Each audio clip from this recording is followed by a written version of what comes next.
ശബരിമലയിൽ വലിയ ഭക്തജനത്തിരക്ക് അനുഭവിച്ചുകൊണ്ടേയിരിക്കുകയാണ്. വലിയ നിയന്ത്രണങ്ങൾ ഏർപ്പെടുത്തിയിട്ട് കൂടി അതൊന്നും പ്രാവർത്തികമാകാത്ത രീതിയിലേക്ക് ആ തിരക്ക് വർദ്ധിച്ചുകൊണ്ടേയിരിക്കുകയാണ്. നിലവിലെ അവസ്ഥ പ്രകാരമാണെങ്കിൽ 2 മണിവരെയാണ് ദർശനം ഈ ദിവസം തിരക്ക് കാരണം നീട്ടിയത്.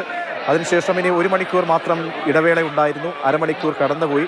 അല്പസമയത്തിനകം ക്ഷേത്രം വീണ്ടും തുറക്കാൻ പോവുകയാണ്. അതുകൊണ്ട് തന്നെ ശബരിമലയിലെ ഭക്തജനത്തിരക്ക് കാരണം നിലയ്ക്കലിന് സമയമായപ്പോൾ വാഹന നിയന്ത്രണം ഏർപ്പെടുത്തിയെന്നാണ് അറിയാൻ കഴിയുന്നത്. ഇലവുങ്കലിൽ അയ്യപ്പ ഭക്തരുടെ വാഹനങ്ങൾ തടയുന്നു. പമ്പയിൽ ക്യൂവിൽ നിന്ന് ശേഷം അയ്യപ്പ ഭക്തരിൽ ചിലർ മടങ്ങുന്ന കാഴ്ചയും കാണാനായി എന്നാണ് അറിയാൻ കഴിയുന്നത്. അഭിലാൽ ചേരുന്നുണ്ട്. അഭിലാൽ, ഭക്തരെ സംബന്ധിച്ചോളം വലിയ ഒരു ബുദ്ധിമുട്ടിലേക്ക് പോവുകയാണോ? തീർത്ഥാടനം പൂർത്തീകരിക്കാതെ ഒരാളെങ്കിലും പോയി കഴിഞ്ഞാൽ അത് വലിയൊരു വിഷമസന്ധിയാണ്. എന്തൊക്കെ നിയന്ത്രണങ്ങൾ ഇപ്പോൾ നിലയ്ക്കലിൽ ഏർപ്പെടുത്തുന്നുണ്ട്? പാർക്കിംഗ് വലിയ തോതിൽ പ്രശ്നമായി മാറിക്കൊണ്ടിരിക്കുകയാണ്.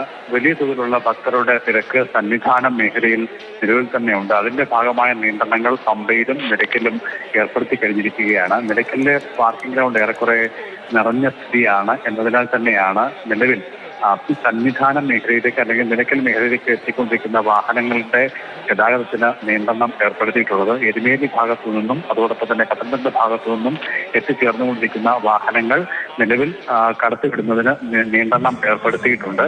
പമ്പ മേഖലയിൽ നിന്നും അതോടൊപ്പം തന്നെ നിലയ്ക്കലെ പാർക്കിംഗ് ഗ്രൗണ്ടിൽ നിന്നും പുറത്തേക്ക് പോകുന്ന വാഹനങ്ങളുടെ എണ്ണത്തിനനുസരിച്ച് മാത്രമായിരിക്കും ഇനി വാഹനങ്ങൾ ഉള്ളിലേക്ക് കടത്തുക എന്നുള്ളത്. ഇത്തരത്തിലുള്ള നിയന്ത്രണങ്ങൾ 2 വർഷം മുൻപും ഈ ശബരിമല പാതയിൽ ഉണ്ടായിരുന്നു.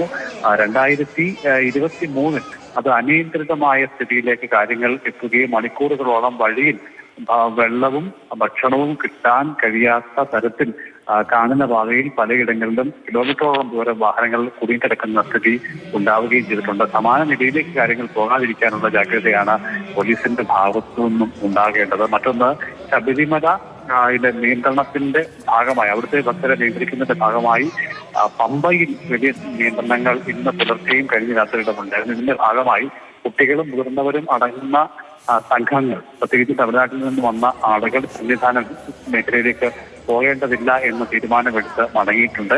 അത്തരത്തിൽ ചില ആളുകളെ പന്തളം ക്ഷേത്രത്തിൽ കാണാൻ സാധിച്ചിട്ടുണ്ട്. കാരണം 27 വർഷമായി നിരന്തരം എത്തിക്കൊണ്ടിരിക്കുന്ന ആളുകൾ കൂടി അക്കൂട്ടത്തിൽ ഉണ്ടായിരുന്നു. ഇത്രത്തോളം ബുദ്ധിമുട്ട് സഹിച്ച ഒരു തീർത്ഥാടന കാലം ഇതിനു മുൻപ് ഉണ്ടായിട്ടില്ല എന്നാണ് അവർ വാർത്തയിൽ നിന്നും പങ്കുവെച്ച വിവരം. ചുരുക്കത്തിൽ സന്നിധാനത്തെത്തി ദർശനം കഴിഞ്ഞ് വഴിപാടുകൾ കൂടി പൂർത്തിയാക്കി മടങ്ങണമെന്നുള്ള ആഗ്രഹത്തോടു കൂടി എത്തിയ തമിഴ്നാട്ടിൽ നിന്നുള്ള 40 അംഗ സംഘത്തെയാണ് പന്തളം വലിയ കോയിക്കൽ ക്ഷേത്രത്തിൽ കാണാൻ സാധിച്ചത്.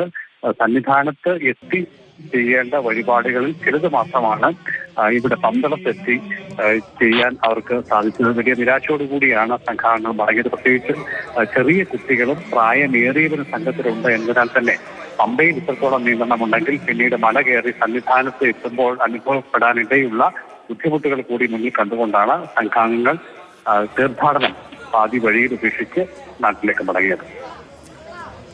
CK അഭിലാലാണ് വിവരങ്ങൾ നൽകിയത്.